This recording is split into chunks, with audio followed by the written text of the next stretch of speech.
परमात्मा जब आए तीनों युगों में और चौथे युग कलयुग में, उस समय ये प्राणी गणा दुखी नहीं था। और परमात्मा के उन वचनों पर विश्वास इसलिए भी नहीं हुआ क्योंकि वो अशिक्षित थे। और जो विशेष थोड़े बहुत दुखी थे वो परमात्मा की शरण में आए और सुखी हो गए। अन्य जो ठीक उनका सुविधा थी वो परमात्मा की शरण में नहीं आए। केवल दुखी व्यक्ति ही कबीर परमात्मा की शरण में उस समय आए। और वो अशिक्षित होने के कारण भी परमात्मा को परमात्मा नहीं मान सके। उनको सुविधाएं भी बहुत दी जो दुखी टाइप के व्यक्ति थे। तो कहने का भाव दास का इस सारे विचारों का निष्कर्ष ये है कि उस समय परमात्मा द्वारा बताई गई साधना को हम स्वीकार नहीं कर सके, क्योंकि जो साधनाएं अन्य व्यक्ति जो परमात्मा कबीर जी की शरण में नहीं आए थे, जो अन्य जो भी साधना कर रहे थे, वो उनसे भी उनको राहत थी पूरी। लेकिन वो सोच रहे थे इस साधना से हमें राहत है। वो थे उनके प्रारब्ध के संस्कार, उन्हीं से उनको जो कुछ हो रहा था उसी से वो संतुष्ट थे कि मैं जो मंदिर में जाता हूँ इसी से मुझे लाभ है, कोई मैं गायत्री मंत्र जाप करता हूँ इसी से मुझे सब कुछ मिल रहा है। तो ये उनके तत्व ज्ञान के अभाव का कारण था, उनको तत्व ज्ञान नहीं था। और जो दुखी थे, महादुखी थे, वो कबीर साहब की शरण में आकर सुखी हो गए। उनको सिर्फ इतना सहारा मिल गया कि हमें ये सिद्ध पुरुष है और हमें राहत मिल गई।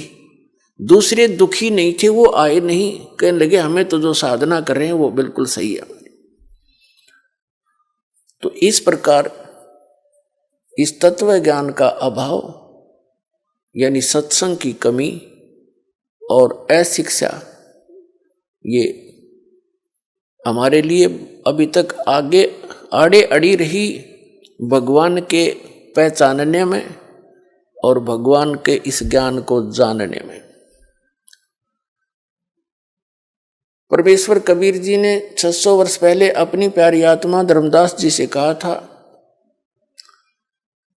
कि धर्मदास, जब कलयुग की बिचली पीढ़ी का समय आएगा उस समय इनको शिक्षित किया जाएगा और उस समय इनको मैं पुनः आऊंगा और यथार्थ ज्ञान कराऊंगा। क्योंकि धर्मदास जी बड़े चिंतित थे,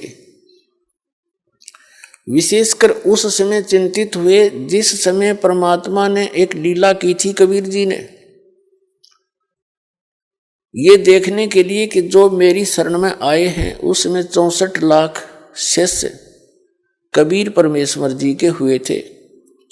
सन 1398 में कबीर परमात्मा जी सतलोक से चलकर आए थे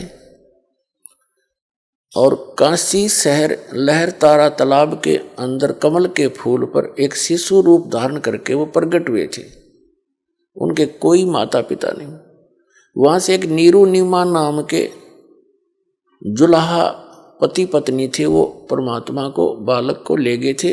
वो निसंतान थे और उनके घर परमात्मा लीलामय तरीके से परवरिश को प्राप्त हुए। बड़े होकर जुलाहे का कार्य करने लगे और साथ में जिस उद्देश्य को लेकर आए थे वो तत्व ज्ञान भी प्रचार करते थे। वो सतगुरु का रोल भी करते थे, जिस कारण से वो जुलाहा कहलाए।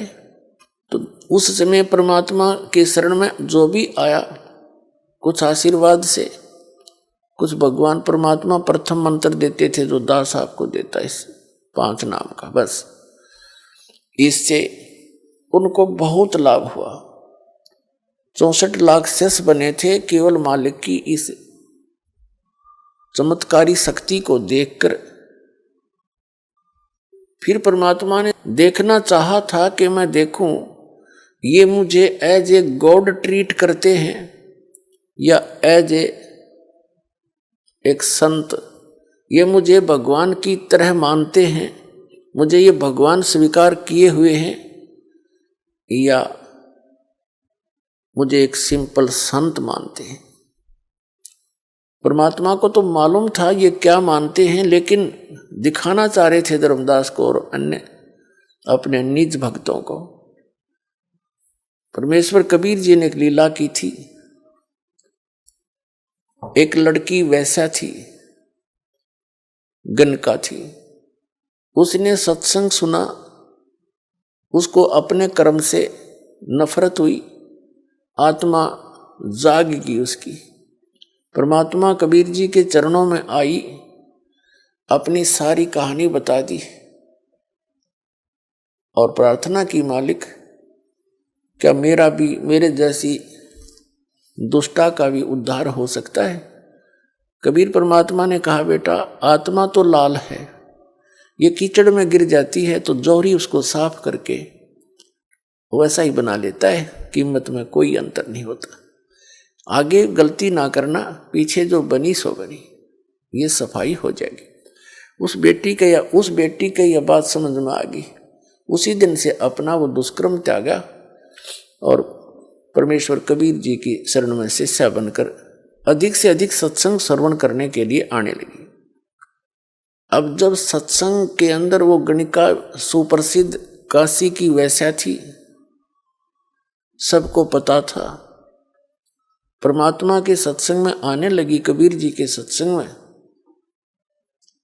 तो उनके शिष्य ही उस लड़की को भला बुरा कहने लगे। तू यहां मत आया कर, बदनाम करवाएगी हैं। और तो उस लड़की ने परमात्मा जी से, गुरुदेव से कहा, गुरुदेव, वो सारी कहानी बताई कि कुछ भक्त, कुछ माई मुझे हे दृष्टि से देखते हैं और मुझे यहाँ आने के लिए मना करते हैं। तो परमात्मा ने सत्संग के माध्यम से सभी को बहुत कुछ संकेत दिए, बताने की चेष्टा की कि कुष्टी हो संत बंदगी कीजिए, हो वैश्या के विश्वास चरण चित दीजिए। क्या बताते थे कि यदि कोई भक्त कोढ़ी भी है, उसका चाम भी चू रहा है और उसने दीक्षा ले रखी है, उससे नफरत ना करना, उससे भी सच्चाई बोलना, प्यार से डील करना उसको, क्योंकि वो भक्त है, परमात्मा की आत्मा है और धीरे धीरे वो कल्याण हो जाएगा उसका। ऐसे ही बताते हैं, हो वैश्या के विश्वास चरण चित दीजिए। यदि कोई गणका भी हो और वो भगवान पर विश्वास रखती है, उसको भी एक भक्त भगतमती बहन रूप में ट्रीट करना, अपनी आत्मा में दोष देना देखना उसके प्रति, क्योंकि वो भगवान की बच्ची है। धीरे धीरे बुराई छूटेगी, क्योंकि जब तक मैला कपड़ा साबुन और जल के संपर्क में आवेगा नहीं तो निर्मल कैसे होगा। तो ये सत्संग एक जल और साबुन दोनों का काम करता है। यहाँ आएंगे, कोई शराब पीता है, कोई सिगरेट पीता है, कोई मांस खाता है, कोई रिश्वत लेता है, कोई चोरी करता है, कोई दुराचार करता है। यहाँ आएंगे, उनको पता चलेगा, उनकी आत्मा साफ होगी तो तभी बुराई छूटेगी। चाहे कोई डाके मारता है, चोर है, जब उसको पता चलेगा तो ऐसा जुल्म कर रहा है, इसको कहाँ भरेगा, कीड़े पड़ेंगे कुत्ता बनकर सिर में, खाज लगेगी, माया यहीं रह जाएगी, तू लूट लूट कर जा रहा है, ले जा रहा है, या कोई भी बुराई कर रहा है, उसका कितना भयंकर परिणाम तुझे भोगना पड़ेगा। तो अज्ञानता से गलतियां बड़े बड़े महापुरुषों से भी होगी और अच्छी आत्माएं तुरंत त्याग देती हैं, सतर्क हो जाती हैं, आगे फूक फूक कर कदम रखती हैं। तो ज्ञान सत्संग से ही होता है। कोई भी यहाँ आओ, सत्संग एक ओपन सथल होता है, सबके लिए अलाउड है और सत्संग सुनेंगे तो बुराई छूटेगी। बहुत कुछ परमात्मा समझाया करते थे, लेकिन एक और हमारे अंदर दोष है, हम गुरुदेव से अतिरिक्त अपने को ज्यादा बुद्धिमान मानने लग जाते हैं और जब सुख हो जाता है, क्योंकि ये तो एक सुख का सागर है कबीर परमात्मा, इनकी शरण में आने से जीव को सुख तो होगा ही होगा। जैसे एसी रूम है, एयर कंडीशनर, और उसके अंदर कोई आता है गर्मी में, उसमें तो आती इसको राहत मिलेगी मिलेगी, वो वातावरण ऐसा है। तो सुख होते ही हमारे अंदर एक दोष है, हम भगवान से ही दूर होना प्रारंभ कर देते हैं। तो कबीर साहब कहते हैं वो दुख भी वो सुख भी आपके लिए आपके लिए जो है ना एक बहुत बुरा सिद्ध हो गया, अभिशाप बन गया आपके लिए। तो यही कारण रहा कि वो लोग परमात्मा के सुने हुए वचनों पर अमल कम करने लगे और अपने मते से अधिक व्यवस्था करने लगे सत्संग के अंदर। और ये सबसे बड़ी मार खाता प्राणी, अपना अपना मता नहीं चल सकता, या तो जो सतगुरु का आदेश हो उसी को सिरोधार्य रखे। यदि हम इसे बुद्धिमान होते तो पहले यहाँ इसी ज्ञान को ग्रहण किए होते, हम पहले बुराइयां छोड़ चुके होते। ऐसा निर्मल ज्ञान जो परमात्मा कबीर जी ने दिया, ये हमें पहले ही प्राप्त होता।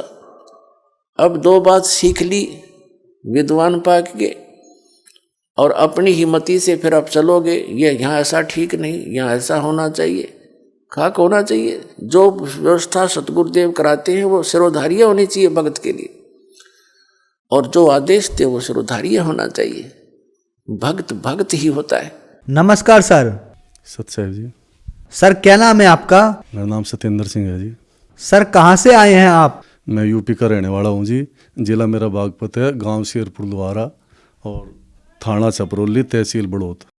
तो सर आपने बताया कि आपने 2013 में संत रामपाल जी से नाम दीक्षा ली, तो क्या संत रामपाल जी से नाम दीक्षा लेने के बाद आपको लाभ प्राप्त हुए? हाँ जी, मेरे को लाभ प्राप्त हुआ जी। हम जैसे ही गाड़ी में जाते बैठे तो भगत जी आपस में चर्चा करते, भाई भगत जी जो आपको मतलब दिक्कत होना भाई जी, आप ना सतगुरु रामपाल जी महाराज जी को सामने दर्शन देंगे जी, बोल देना कि मेरे को यह दिक्कत है। तो वे परमात्मा आए हुए हैं फिलहाल इस काल के लोक में, और जो भी आप कहोगे आपकी तुरंत सुनवाई होगी। तो हमने पहला नाम दाम लिया सतगुरु रामपाल जी महाराज जी से। उसके बाद में जब हम दर्शनों के लिए गए अंदर में, तो वहाँ पर सब लाइन में खड़े थे। तो जी गुरु जी आए सतगुरु रामपाल जी महाराज जी, तो मेरे सिर पर हाथ रख के भी थोड़े से आगे चले गए। मैंने फिर कहा, ए मालिक, ए दाता, दास पर दया करो परमात्मा, मेरी कमर में बहुत ज़्यादा दर्द रहता है मालिक, बख्शो किसी तरह। तो सतगुरु रामपाल जी महाराज फिर 5 कदम हट के पीछे आए और मेरे सिर पर हाथ रखा और बोला, बेटा जा, परमात्मा दया करेंगे, आज के बाद में तेरे कमर में दर्द ना रहने का। वो दिन सो आज है भगत जी।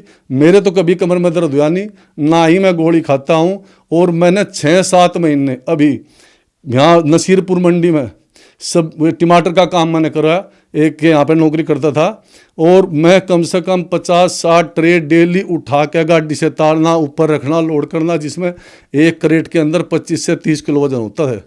तो उसके बाद में मैं भी कोई दिक्कत नहीं हुई, ना कमर में दर्द, ना कुछ, आज तक मेरा कुछ भी दिक्कत नहीं है।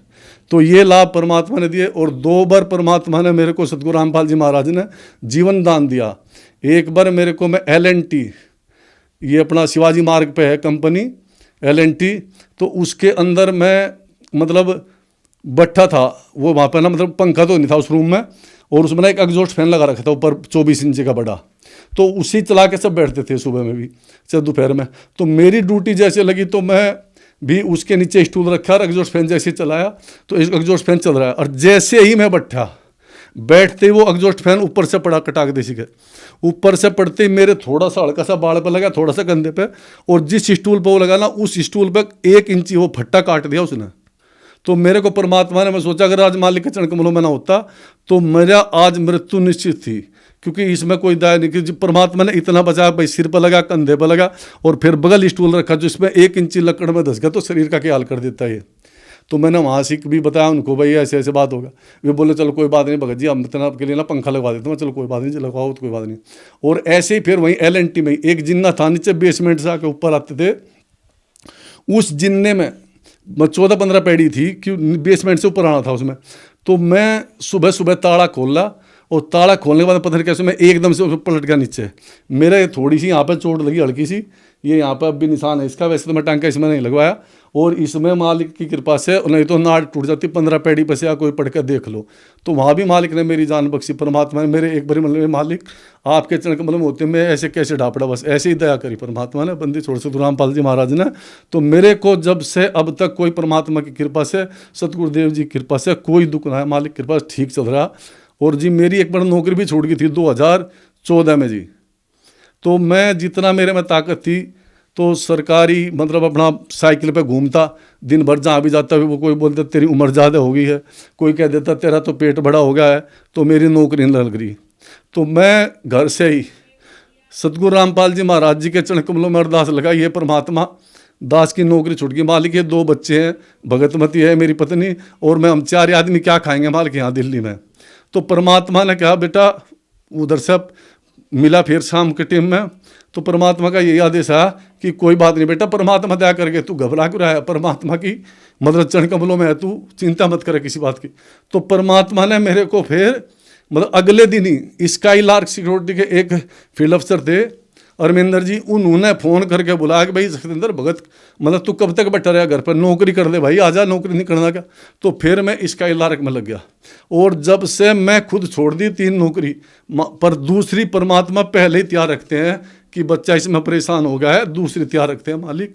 कोई दिक्कत, इतनी दया परमात्मा कर रहे हैं कि मैं आज इतनी खुश हूँ कि क्या कह सकता हूँ, मेरे पे कोई शब्द नहीं उस खुशी को बा करने के लिए कि परमात्मा इतने काम करते हैं। धन्यवाद सर। सत साहिब जी।